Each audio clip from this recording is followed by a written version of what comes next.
A walk on Bodmin Moor, wild and rugged, dreadful in the mist and rain, and lovely in the sunshine, but always at the back of your mind, a lurking danger. It's your openness that is the alluring factor for me, and while I walk upon you, I feel a combination between a sense of pleasant solitude and a feeling of freedom.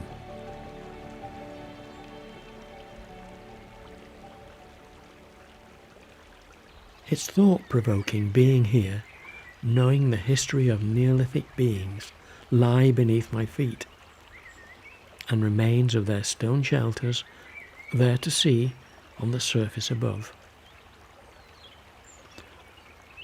All this was once a forest.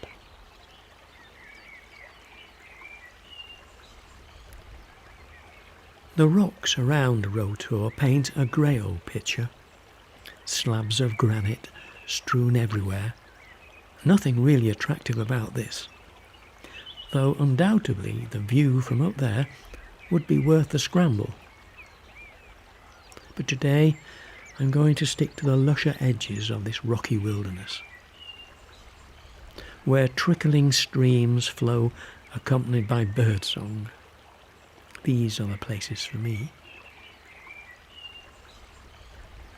This age-old granite bridge is well known to moor walkers and opens the way to the vastness of this part of Bodmin Moor.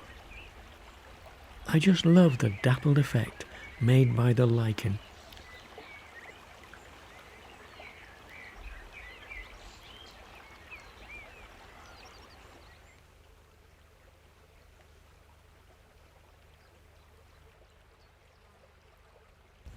For me, there is nothing quite as nice when out in the countryside as sitting down by a stream.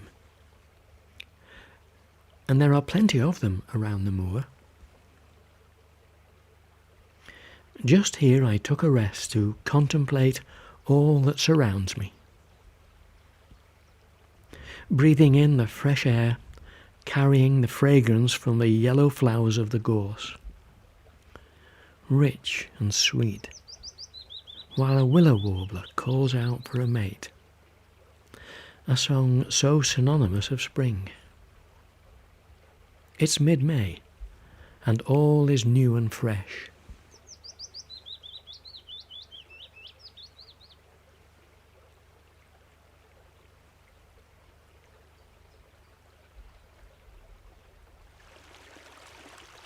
The sound of a babbling brook can be quite hypnotic. Its copper-coloured stones catch the sunlight and hint at the minerals that were once mined here on Bodmin. It's not hard to imagine people and children long gone, labouring here, panning for small amounts of copper and tin, worth a few pence to put a meal on the table.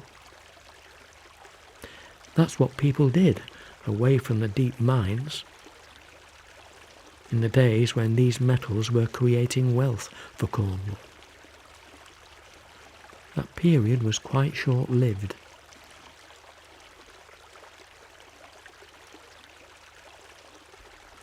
Here, all that surrounds me is beautiful.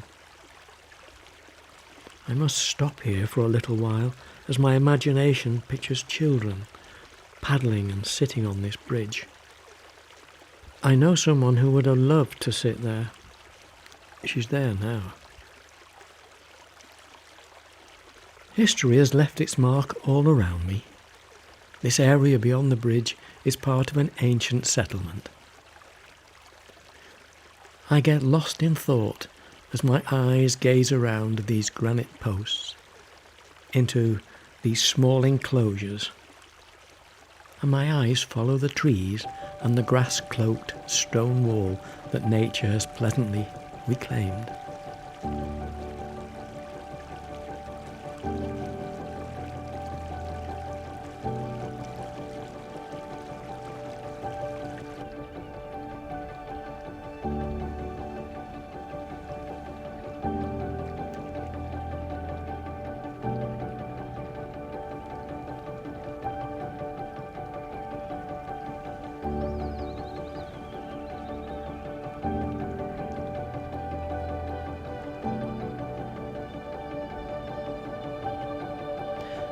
Another location, and once again I'm captivated by another idyllic scene.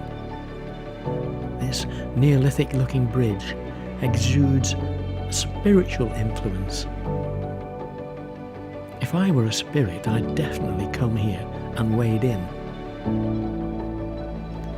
Lovely as it is in sunlight, just imagine it with the full moonlight reflecting on those stones and mirrored in this crystal clear water on a warm summer's night. It would be magical, away from it all.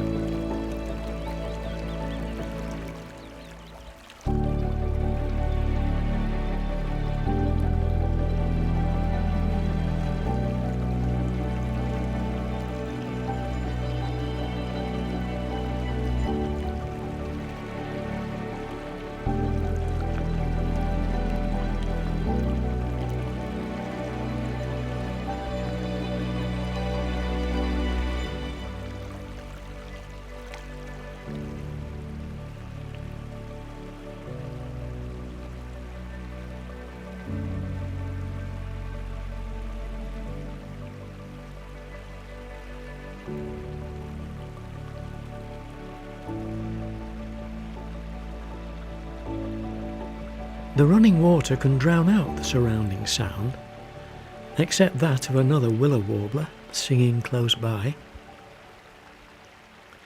This area is covered with gorse, and certain creatures could easily creep up on you without you knowing. I'm thinking of the beast. Then, without any warning, and to my surprise, from out of the bushes behind me she appeared, and tentatively proceeded to pick her way across the stream. She was beautiful, dressed in her brindle coat, a lone Highland cow. Just what you'd expect to see.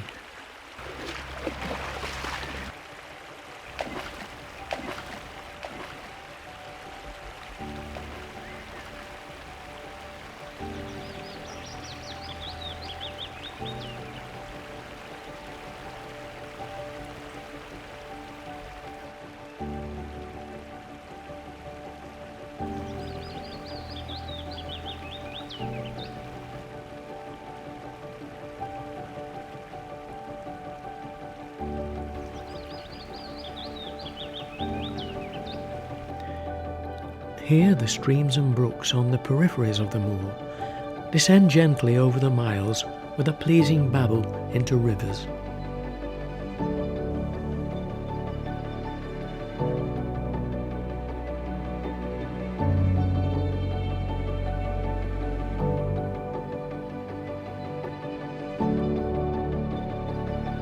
This one running through tall, very old woodland.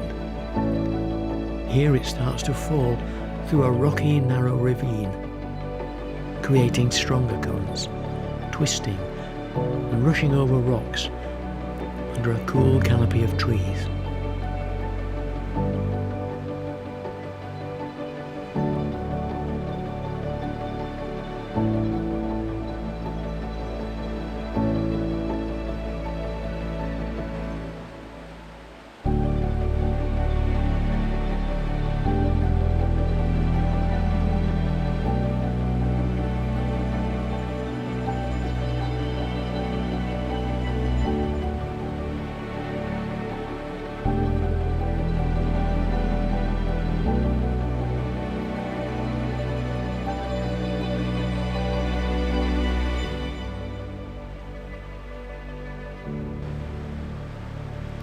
It's mid-July and pleasant here in the middle of a 38-degree heat wave, under the shade of the trees.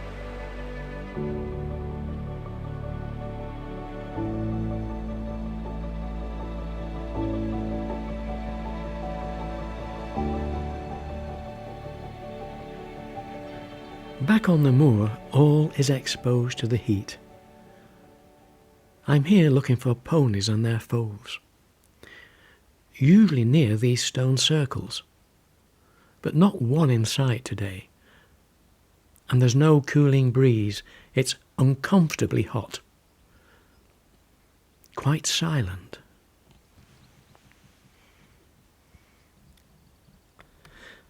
These stones have seen the many moods of Bodmin Moor for over 5,000 years, left by early Neolithic man, where, it's said, they worshipped the sun and gave sacrificial offerings. Or these stones could be people, like tribe leaders. No one really knows, which just adds to the enigma of this place. I just stand and stare, wondering about the primitive people these stones have seen in their midst through the ages, and imagine the people erecting them, creating perhaps what could be the beginnings of the church we know today. Who knows? And what the landscape was like then. Wooded, with wolves and bears being the predators. I looked down for a moment or two at my feet, standing on this ground today. It makes me think. You can easily get carried away with thoughts here, which is nice.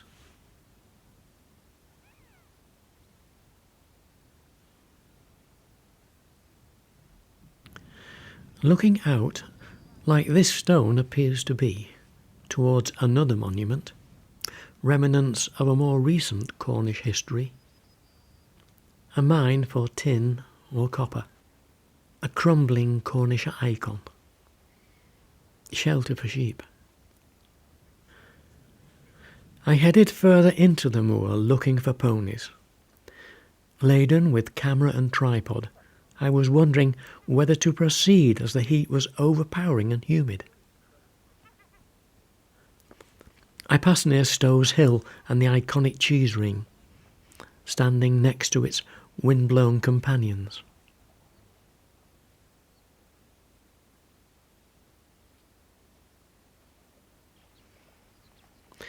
Just a little further on I could see some ponies, and was faced with an unexpected sight. I could have been on safari at a much-needed waterhole. Clearly the ponies and cattle were feeling the heat. I could see a very young foal suckling its mother in this mixed group.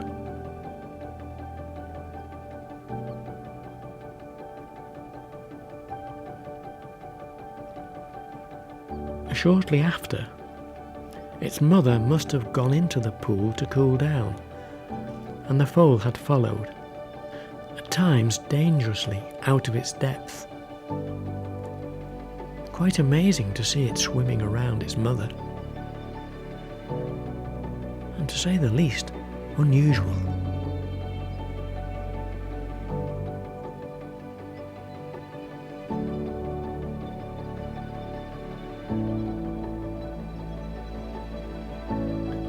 Eventually, mother and foal left the water, with the mother clearing the way out for her foal. And all appeared to be well. And this the result of the sweltering heat.